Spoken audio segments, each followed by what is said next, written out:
Hi everybody, it's Mrs. Harbin playing little they might be giants for you as we talk about particles. Yes, what's in these things we call atoms? What are these things we call atoms, and how are they arranged? So here are some objectives we're going to be talking about. Okay, so make sure you're reading these sections in the book. You'll learn a lot about ions and atoms. All right, so what's an atom? An atom consists of a nucleus, smallest part of matter, smallest part of matter, smallest part of matter. And they are neutral. Atoms are neutral. Neutral. All right, so what's in an atom? A nucleus has the protons and the neutrons. It's the heavy part of an atom. Protons are positive charge in the nucleus. Neutrons are no charge, neutral in the nucleus.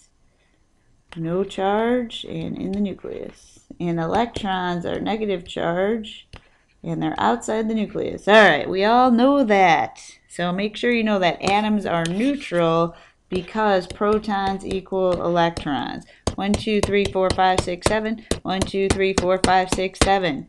Neutral, no charge, okay? 6 protons, 6 electrons, neutral. Okay, atoms of all elements are different from atoms of other elements. Now we're looking at these as rings just to give us a model or an example, but really where are those electrons? They're in clouds called orbitals that look more like these shapes, and we'll talk about that next chapter, promise. Okay, so make sure you know this. Proton, positive, they have a mass of 1 AMU, and they give the identity of an element. So if there's 2 protons, it is helium, nothing else. If there's 4 protons, it is beryllium, nothing else. Okay, so protons give an element its identity. Neutrons in the nucleus help determine the mass and stability of atoms. Okay, so if something has neutrons in its nucleus, it's heavier because neutrons are heavy. All right, neutrons and protons are the heavy part. Neutrons help determine mass. Electrons determine the charge of an atom. Okay, equal protons and electrons means neutral atom. Okay, so how do we get these things called ions? Well, ions are really charged atoms. What? Charged atoms? How do you get a charged atom? They're neutral. They're only neutral if the protons and electrons equal each other. So you can have an ion that is positively charged. Cation is a positively charged ion. Cation, wow, positively charged. See, look, positive. Cat. Look at the T right in the middle of the word. Cat. Cation, positive charged ion. So how does that happen? Well, here's sodium. Sodium has 11 protons. Oh, you can't see that. 11 protons. And it has 1, 2, 3, 4, 5, 6, 7, 8, 9, 10, 11 electrons. So this is a neutral atom. What happens when sodium bonds with another thing? Well, let's count. It still has 11 protons. You can't change its nucleus. 1, 2, 3, 4, 5, 6, 7, 8, 9, 10. What?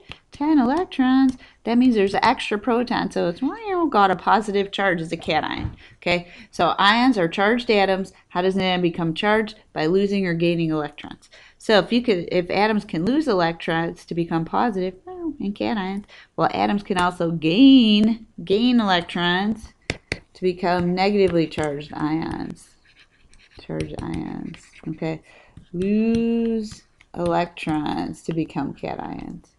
Anions gain electrons to become ions. So here we have 7 protons, 7 electrons. That's an atom, neutral atom.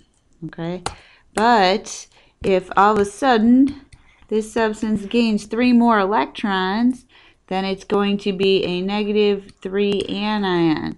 All right, so this had 7 protons, so it was nitrogen. All right, 7 protons, 7 electrons equal, so it's neutral atom.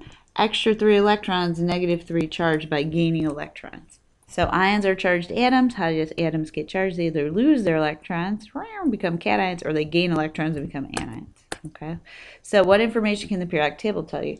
Well, the atomic number tells you protons. Protons. Atomic number equals protons. That gives the element its identity.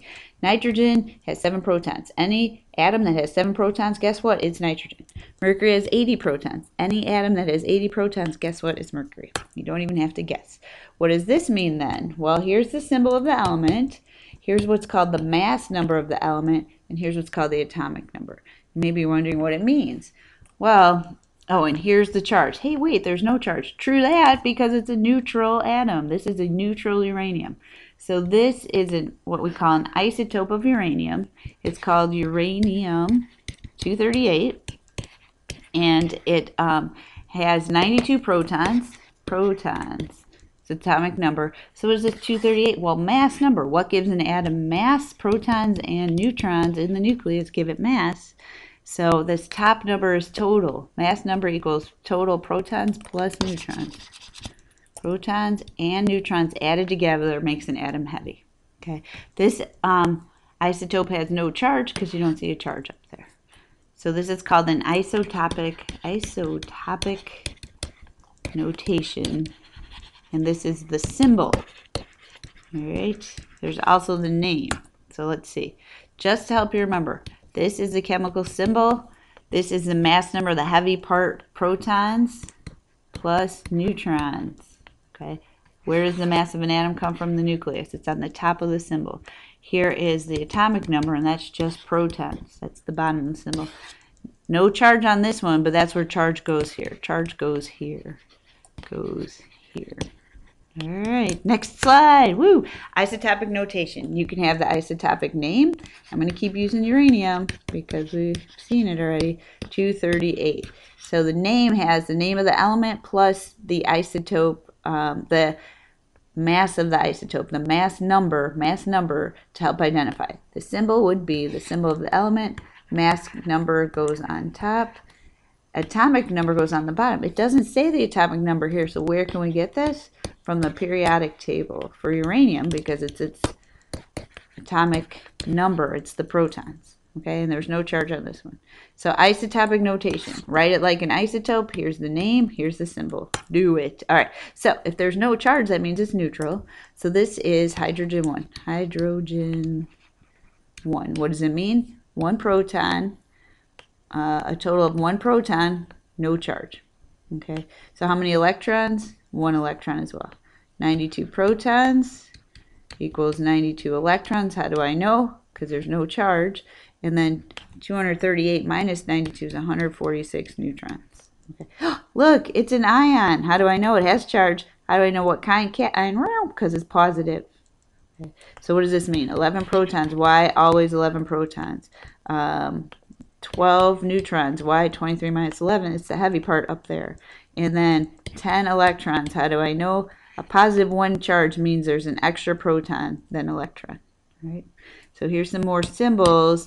All of these are ions because you can see the charge. The charge tells you how many more or less electrons than protons. This has 13 protons and 10 electrons. This has 53 protons and 54 electrons. Why? Because there's an extra electron, a negative 1 charge. And this has 8 protons, always 8, atomic number 8. But it has 10 electrons. How do I know? Because there's 2 extra negatives in that atom. All right, so how many protons, neutrons? So this is helium 6. Helium 6. 2 protons. How do I know atomic number? Equals 2 electrons. How do I know? No charge. And then there's 4 neutrons because 6 minus 2 is 4. All right, oxygen. Okay, I'm going to tell you it's oxide 16. We'll talk about that. We'll keep emphasizing that. There are 8 protons. How do I know atomic number? There are 10 electrons. How do I know? 2 extra electrons. There's a negative 2 charge. 8 neutrons. How do I know? 16 minus, oops, I said P. Sorry, my bad. 8 neutrons. 16 minus 8 equals 8 neutrons. Okay. Nitrogen 12. 7 protons equals 7 electrons because there's no charge. 5 neutrons. Sodium 23 ion. 11 protons, 10 electrons, and 12 neutrons. Okay. All right, how many? Okay, so we need to change it to the isotopic symbol 52. Hey, what goes here? Atomic number, but yeah, go to the periodic table, find the atomic number is 24. 24 protons equals 24 electrons. How do I know? It doesn't say charge.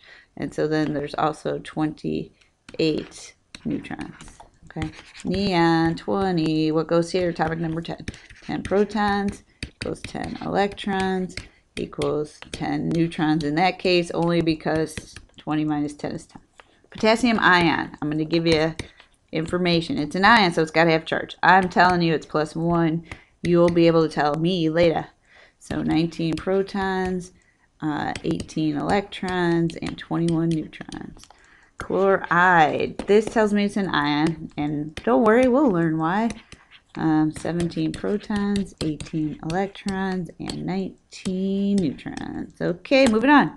Hey, element of surprise. Did I get you? Okay. How do atoms of isotope of an element differ? Well, these all look like oxygen, don't they? Of course they do. This one's oxygen 16, oxygen 17, oxygen 18. What's the difference? This has 8 protons and 8 neutrons. This has 8 protons and 9 neutrons. This has 8 protons and 10 neutrons. So what's the difference? Isotopes are same element, different mass, because more or less neutrons. All right, same elements, but different mass because there's more or less neutrons. Okay, so if I give you some oxygen, here, have some oxygen. 99% of what I give you is going to be this oxygen 16 isotope. This percent, a small percent of it will be oxygen 17, and a smaller or a little bigger percent would be oxygen 18. So if you get a sample of oxygen, all of these will be in it, but most of it will be this one, 99%. So when you see on the periodic table this thing called average mass, you have to calculate that based on how many different kinds of mercury there are. So let's talk about the class average. Oh, it's 71.2356. Do you think anyone has exactly that grade? No, because that's an average. Do you think any hydrogen atom has exactly this mass? Probably not, because that's an average. So how do you get the average? Average atomic mass. You do this calculation. Average atomic mass. You take the percent abundance, or, well, we'll start this way. The mass of isotope 1, whichever it is, times the abundance of that isotope. Okay, usually a percent. And then you have to add that to the mass of another isotope, isotope 2, times its percent abundance. Right, abundance. What if there's 3 isotopes and ... So you take them all and add them together after you multiply the mass times the percent. It's called the weighted average. And you'll find out that if you use percent without changing it to 100, you might have to divide by 100 when you're done. Let's see what it means, though. So here's the average atomic mass of aluminum. So we could decide what is the most abundant isotope of aluminum.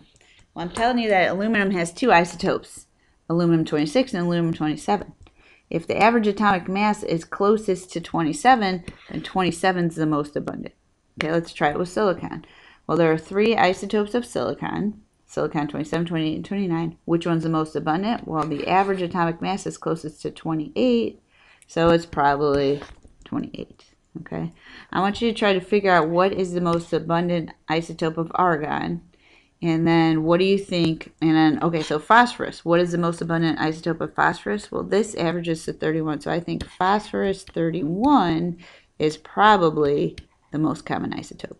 So you tell me this one, okay? And you tell me this one. So do these 2 and this one, and we'll talk about it. Okay, so how do you actually calculate if you have the information? So this is how much in AMUs that one isotope weighs, and this is its percent.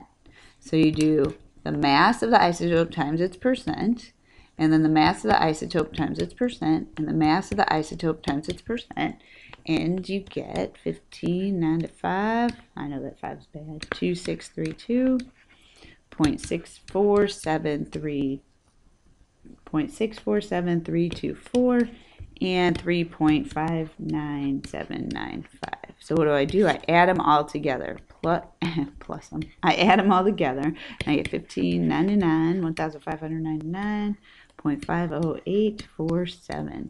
And then, remember, these are percent, so then I have to take this and divide it by 100, divide by 100, and I get 15.995 AMU is the average atomic mass for this element. What element in it is it? It's oxygen. Yay! We love oxygen. Okay, so you would do the same thing here. Get your answers, add them together, and get the total. And then you get the average atomic mass. Don't forget to divide by 100. I want you to try it, and then we'll check it in class. Okay, so to review, cations are positive, all right? Anions are negative, and atoms are neutral. The atomic number is the number of protons. Mass number is the heavy part of an atom. It's the nucleus, protons and neutrons added together. Make sure you can write isotopic symbols and names, and tell me how many electrons and protons and neutrons there are. Okay. Remember also, an average atom doesn't exist. So here's the formula for calculating average atomic mass. All right, it's been really fun. Hope you had fun. Hope you read that stuff. I'll see you soon. Take care. Peace out. Harbs.